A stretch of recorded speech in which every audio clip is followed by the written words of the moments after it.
Attorney general نے لا officers کے ساتھ مل کر شہباز شریف کے خلاف ایک کیس تیار کر لیا ہے۔ اٹارنی جنرل لاہور میں جو وفاق کے لا آفیسرز ہیں ان سے اسی لیے بطور خاص ملے، اور اسی جعلی حلف نامے کی بنیاد پر اب لاہور ہائی کورٹ سے یہ استدعا کی جائے گی کہ شہباز شریف کے خلاف ایکشن لیا جائے کہ انہوں نے میاں نواز شریف کے معاملے پر ایک جعلی گارنٹی اور جعلی ضمانت کیوں دی، اور اس حوالے سے حلف نامہ لاہور ہائی کورٹ میں کیوں داخل کروایا۔ بہرحال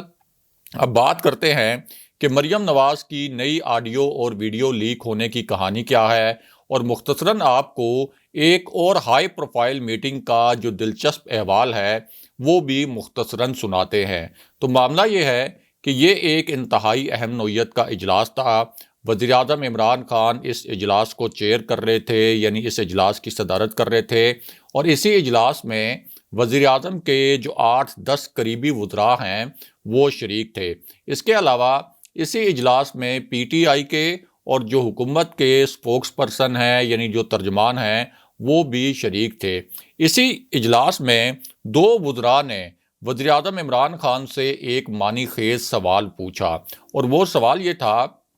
کہ کیا آپ کے پاس بھی کوئی ایسی اطلاع ہے؟ ظاہر ہے کہ کوئی بھی جو پرائم منسٹر ہوتا ہے اس کے اپنے انٹیلیجنس ذرائع ہوتے ہیں، سول انٹیلیجنس ایجنسیز اس کو رپورٹ کر رہی ہوتی ہیں، سیاسی معاملات کے حوالے سے بھی سول انٹیلیجنس ایجنسیز کسی بھی پرائم منسٹر کو رپورٹ کرتی ہیں۔ تو اس پوری صورتحال میں 2 وزراء نے پرائم منسٹر عمران خان سے پوچھا کہ کیا آپ کے پاس بھی کوئی ایسی اطلاع ہے کہ اسٹیبلشمنٹ اور میاں نواز شریف کے درمیان کوئی ڈیل ہو رہی ہے؟ کیا اس ڈیل کے تحت میاں نواز شریف لندن سے پاکستان آ رہے ہیں؟ اور یہ جو کہا جا رہا ہے کہ پہلے مرحلے میں میاں نواز شریف کے مقدمات ختم ہو جائیں گے، اس کے بعد میاں نواز شریف ضمانتوں پر جیل سے باہر آ جائیں گے، اور تیسرے مرحلے میں میاں نواز شریف کی نااہلی بھی ختم ہو جائے گی، تو کیا اس حوالے سے آپ کے پاس اپنے سول انٹیلیجنس ذرائع سے کوئی معلومات ہیں؟ اس کے ساتھ ساتھ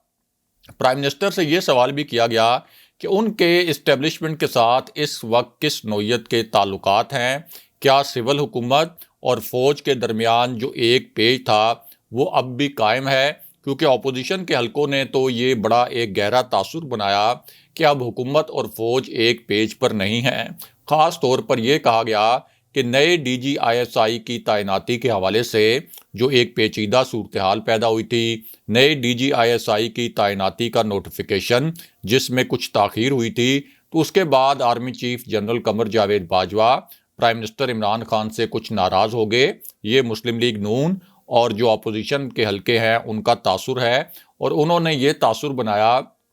کہ بعد میں اگرچہ D G I S I کی تعیناتی کا نوٹیفیکیشن جاری ہو گیا تھا، لیکن جو غلط فہمیاں پیدا ہوئیں، جو بدگمانیاں پیدا ہوئیں، وہ اب بھی موجود ہیں، اور جو ایک پیج کی بات کی جاتی تھی، جو ایک صفحے کی بات کی جاتی تھی، وہ صفحہ اب پھٹ چکا ہے۔ اب وزیراعظم عمران خان سے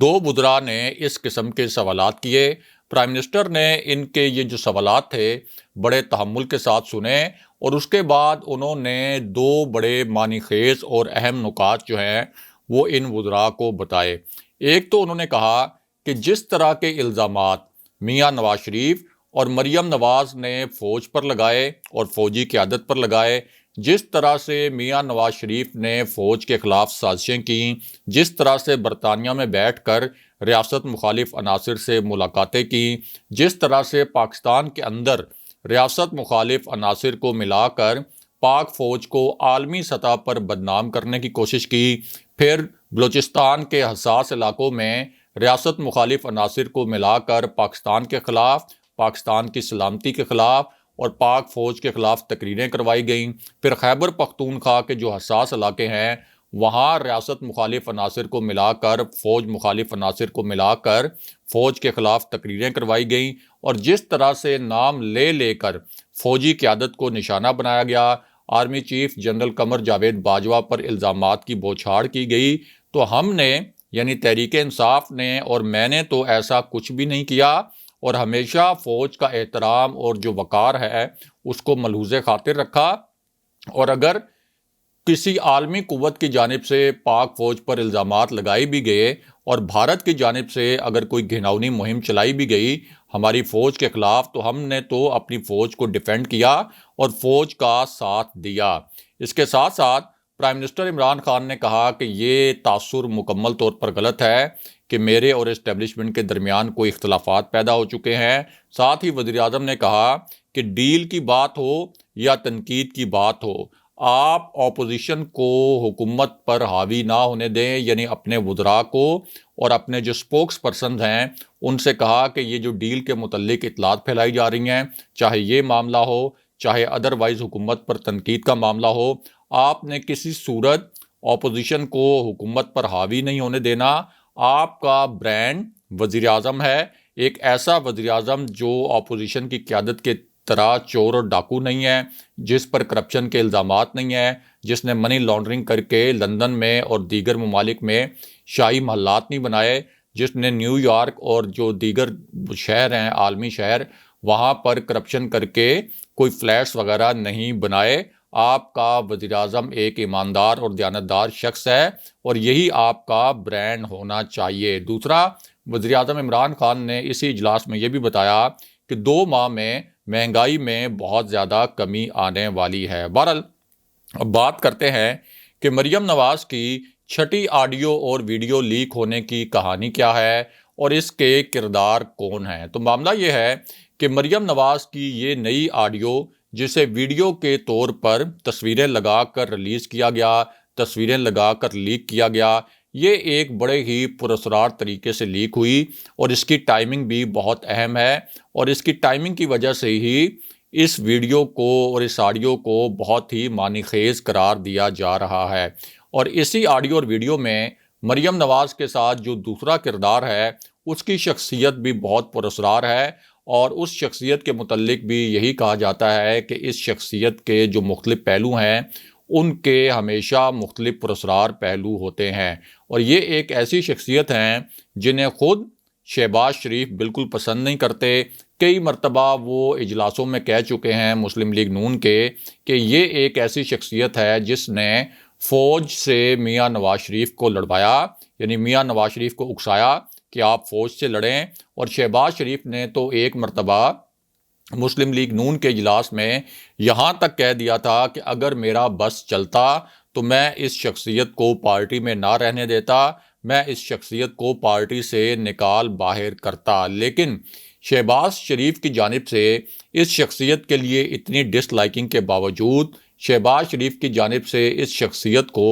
اتنا زیادہ ناپسند کرنے کے باوجود وہ اس شخص کے خلاف پارٹی کے اندر کوئی کارروائی نہیں کر سکے، اور اس کی وجہ یہ ہے کہ یہ جو شخصیت ہے یہ میاں نواز شریف اور مریم نواز کے بہت قریب ہے۔ میاں نواز شریف اور مریم نواز اس شخصیت کو اپنا بہت قریبی اور وفادار ساتھی سمجھتے ہیں۔ یہی شخصیت مریم نواز کا جو پورا سیاسی پلان ہے وہ بھی بناتی ہے، اور مریم نواز جو فوج مخالف تقریریں کرتی رہیں اس میں اس شخصیت کا بہت زیادہ انپٹ ہوتا تھا، اور وہ نکات جو فوج مخالف نکات ہوتے تھے وہ اسی شخصیت کی جانب سے فیڈ کیے جاتے تھے، اور یہی شخصیت مریم نواز کی جو مختلف پیشیاں ہوتی تھیں، چاہے وہ نیب میں پیش ہوں، چاہے اسلام آباد ہائی کورٹ میں پیش ہوں، چاہے احتساب عدالت میں پیش ہوں، تو یہ شخصیت ہمیشہ آپ کو مریم نواز کے دائیں یا بائیں کھڑی ہوئی ہوتی نظر آتی ہے۔ اب اسی شخصیت کے متعلق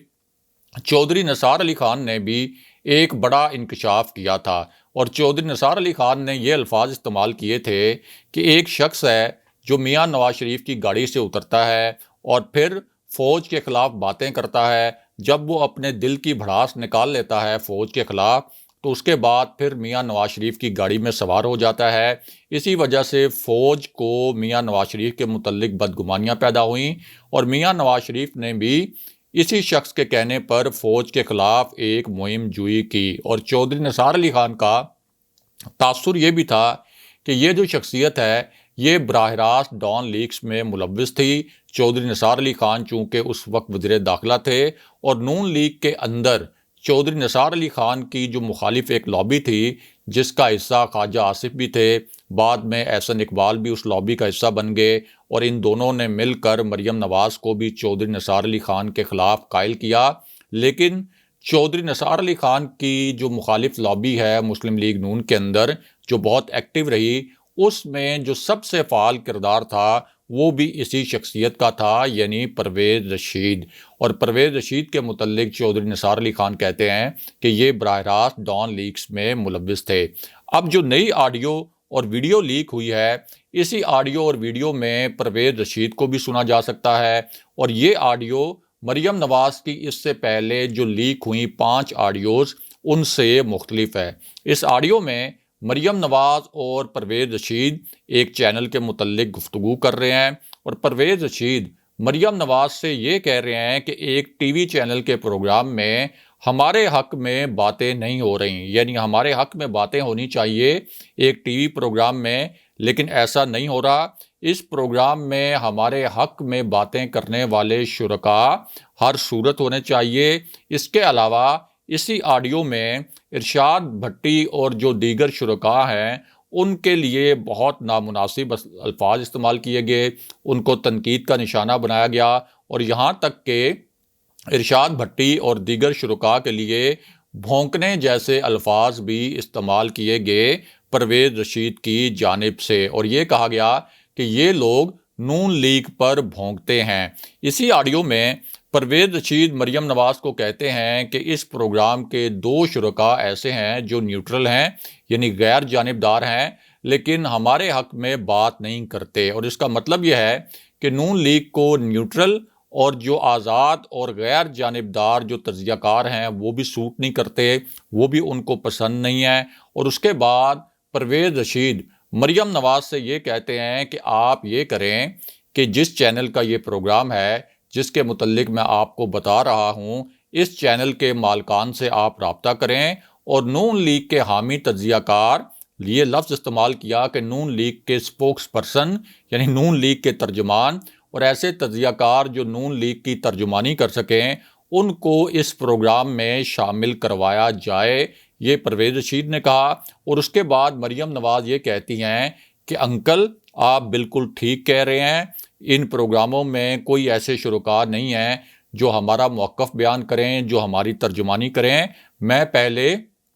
چینل کے اندر سے خبر لیتی ہوں کہ اصل میں یہ ہو کیا رہا ہے، چینل سے رابطہ کرتی ہوں، اور وہ خود بھی ارشاد بھٹی اور اس پروگرام میں جو شریک دیگر صحافی ہیں اور جو دیگر تجزیہ کار ہیں ان کے لیے انتہائی نامناسب الفاظ بھی استعمال کرتی رہیں، اور یہ تاثر بھی دیتی رہیں کہ وہ چینل کے مالکان سے رابطہ کر کے اس پروگرام کے شرکاء میں رد و بدل کروائیں گی، اور ایسے شرکاء لے کے آئیں گی جو کہ مسلم لیگ نون کی ترجمانی کریں، جو مسلم لیگ نون کے موقف کی حمایت کریں۔ اور یہ وہ مریم نواز ہیں جو ویسے تو اس وقت صحافت کی بڑی علمبردار بنی ہوئی ہیں، آزادی صحافت کی چیمپئن بنی ہوئی ہیں۔ میاں نواز شریف بھی اس وقت آزادی صحافت کے چیمپئن بنے ہوئے ہیں، اور یہ کہتے ہیں کہ پاکستان کے اندر میڈیا آزاد نہیں ہے، لیکن خود میڈیا کے لیے یہ کس قسم کے الفاظ استعمال کرتے ہیں، میڈیا کو کس طریقے سے دباؤ میں لانے کی کوشش کرتے ہیں، اور میڈیا کو کس طرح سے کنٹرول کرتے ہیں، اس حوالے سے اب یہ مریم نواز کی 6ٹھی